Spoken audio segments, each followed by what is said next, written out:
Kedengaran kan suaranya? Apa gerak-gerak?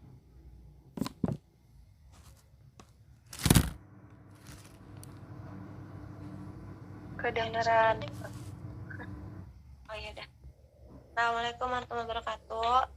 Saya dari kelompok 3 bersama Rizky Afridan Suparno akan menjelaskan sedikit tentang penulisan permintaan pesan-pesan rutin dan positif. Next.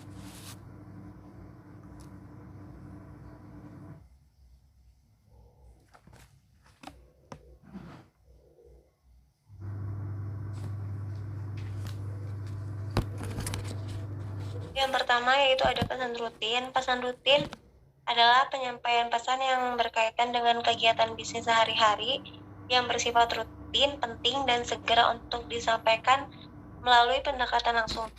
Pesan rutin umumnya pendek dan sederhana. Macam-macam pesan rutin yaitu ada memo, pesanan barang, rekomendasi, permintaan informasi, kredit, dan pengaduan. Next.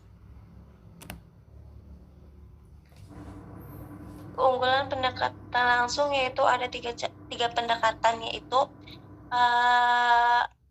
meningkatkan pemahaman secara komprehensif atau menyeluruh ketika pertama kali membaca suatu pesan. Yang kedua, menekankan pada hasil suatu analisis yang telah dilakukan. Dan yang terakhir yaitu menghemat waktu bagi pembaca karena mereka dapat segera mengetahui apa yang dimaksud pesan tersebut dan apa juga yang memutuskan segera pada bagian mana yang perlu memperoleh perhatian yang tidak perlu diperhatikan seksama. Next. Kelemahan pendekatan langsung yaitu ada dua. Yang pertama, orang cenderung menyampaikan suatu pesan berdasarkan cara berpikirnya. Yang kedua, kesulitan untuk mengubah pola pikir yang cenderung to the point. Hal ini terkait dengan pola pikir pendidikan yang telah diajarkan sebelumnya. Next. Strategi permintaan pesan-pesan rutin. Yang pertama yaitu ada ide pokok dengan mengemukakan secara tegas apa yang diinginkan. Yang kedua yaitu ikuti penjelasan yang lebih rinci tentang bagaimana dan apa permintaan pesan-pesan rutin yang dikehendaki. Yang ketiga yaitu pada bagian pertengahan disampaikan pernyataan yang dapat menarik perhatian pembaca sebelum penjelasan yang lebih rinci disampaikan dalam penulisan pesan rutin seperti informasi produk. Pada bagian akhir, kemukakan pernyataan tambahan tindakan khusus yang diinginkan. Strategi penulisan pesan positif. Yang pertama yaitu ada ide pokok yang jelas, yaitu penulisan pesan-pesan positif yang menggunakan pendekatan langsung pada umumnya diawali dengan lagi-lagi pernyataan ide pokok yang jelas yang berkaitan dengan apa pesan-pesan positif yang akan disampaikan kepada pembaca. Yang kedua, penjelasan rinci.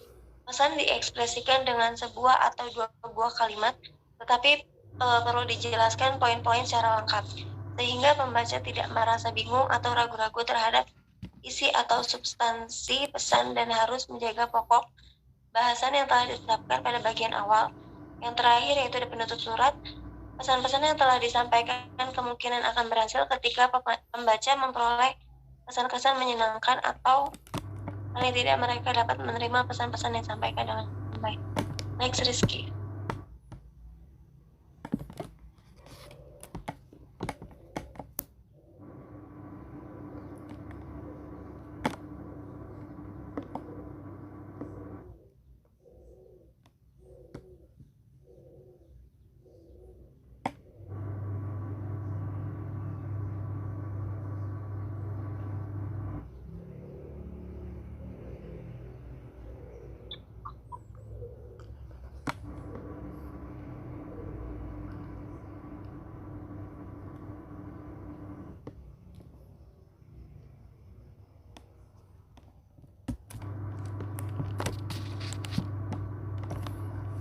Pesan-pesan good news dan goodwill.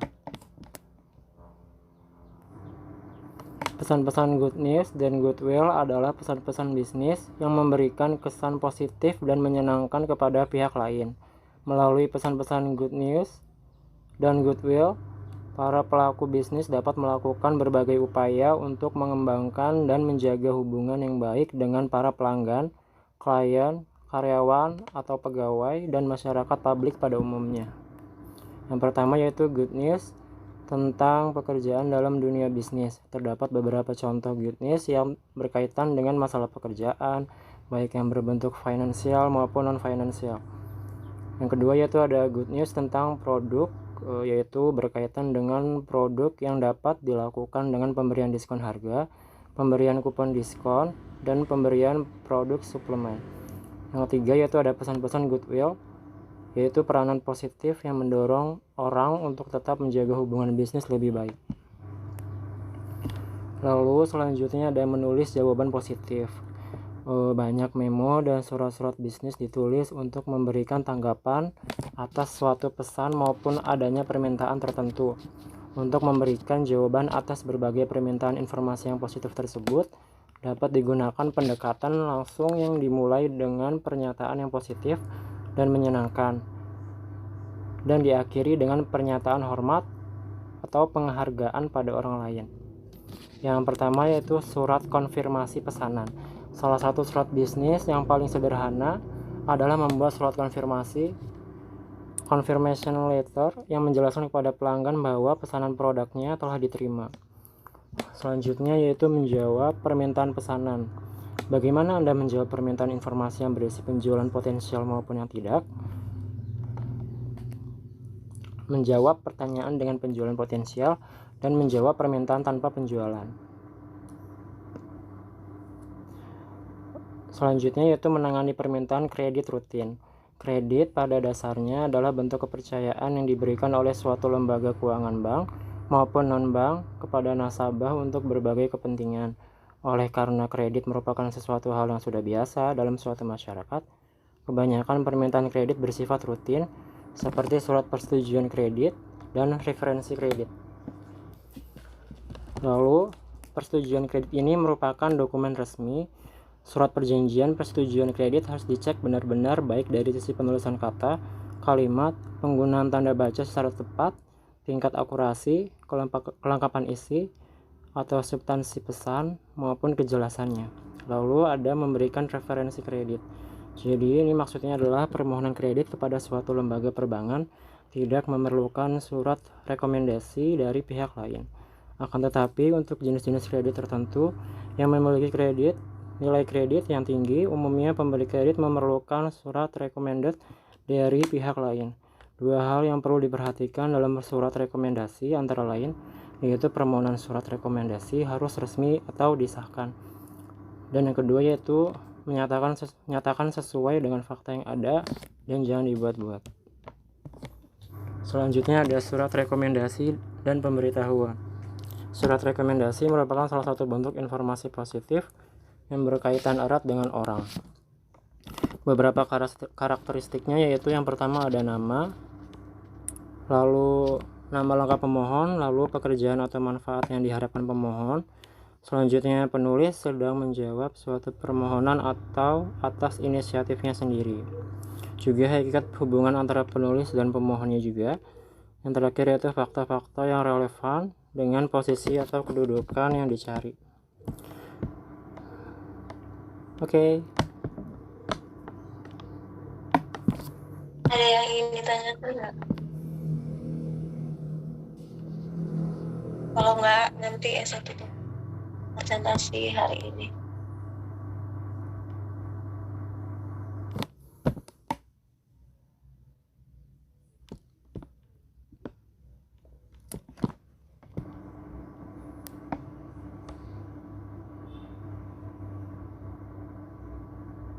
Panas banget ya.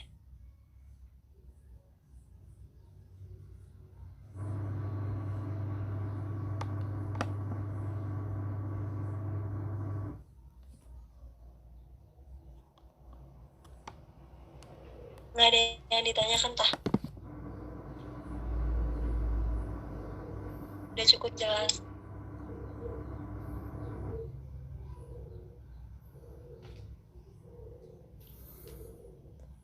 Saya tutup ya.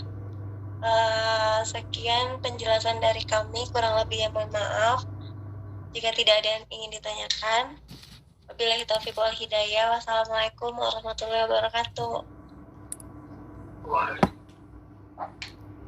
Waalaikumsalam. Terima kasih.